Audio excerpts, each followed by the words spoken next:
If you're planning to move to Broward County, Florida, you've almost certainly run into two names at the top of every single recommendation list: Weston and Fort Lauderdale. They are less than 30 minutes apart from each other, but living in them feels like living in two completely different planets. One is a flawlessly manicured, ultra-safe, master-planned suburban paradise. The other is a world-famous coastal city with luxury yachts, an insane food scene, and a booming urban core. If you choose the wrong one, you're going to absolutely hate where you live. Now, if you're new to the channel, my name is Alex Simpson. I am a licensed real estate agent right here in South Florida. Look, making a move, especially if you're relocating from out of state, is a massive financial and emotional milestone. It's an absolute honor to use my years of local real estate experience to help families navigate these decisions so you don't make a costly mistake. If you want a straight shooting, data-backed look at South Florida real estate every single week, go ahead, hit the subscribe button right now, tap that like button if you're ready to see how these two cities stack up. Let's dive in. Let's start with Weston. Weston didn't just grow naturally.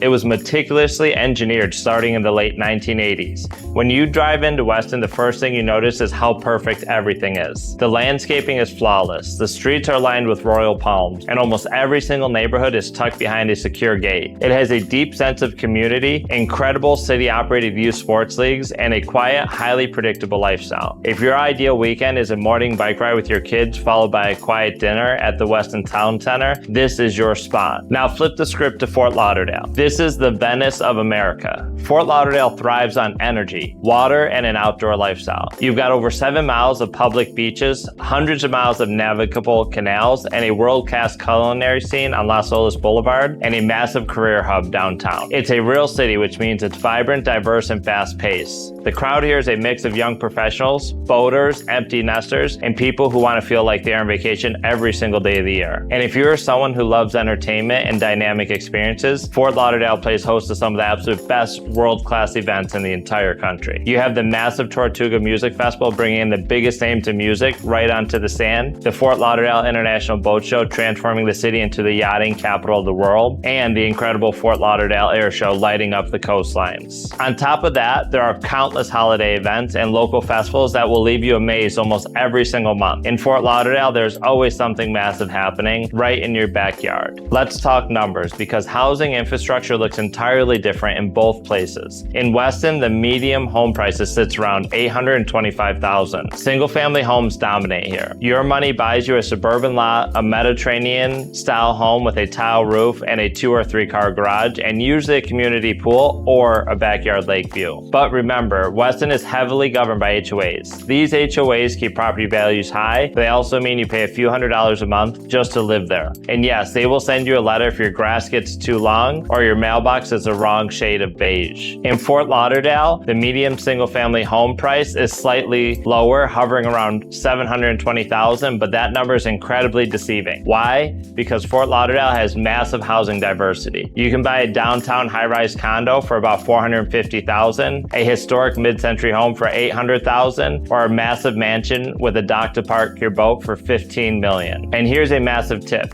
If you hate strict rules, many of Fort Lauderdale's best residential neighborhoods like Tarpon River or Coral Ridge have no HOAs at all. You have way more architectural freedom, but your total monthly cost might include homeowners insurance and flood insurance because you are significantly closer to the coast. If you have kids, this round is usually where the debate ends, but you have to be incredibly strategic.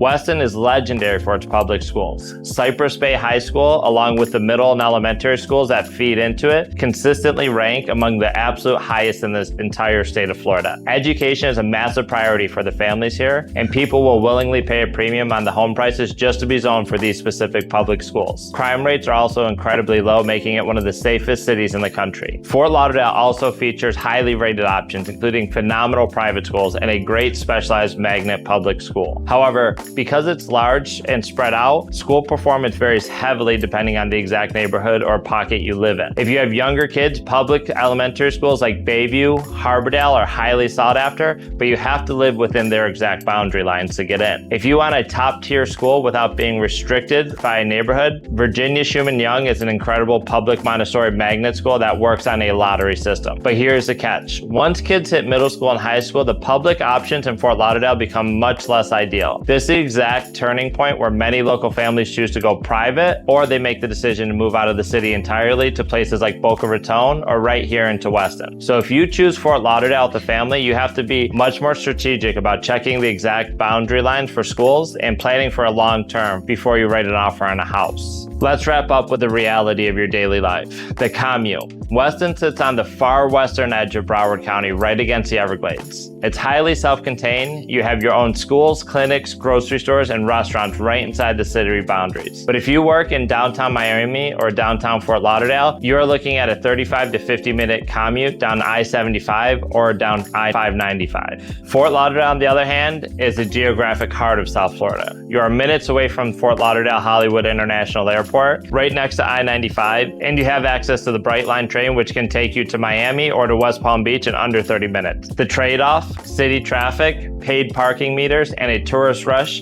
during peak seasons. So what's the final verdict? If you want a highly predictable, peaceful lifestyle, world-class public schools all the way through high school, and a tight-knit family suburb where everything is clean and gated, Weston is your winner.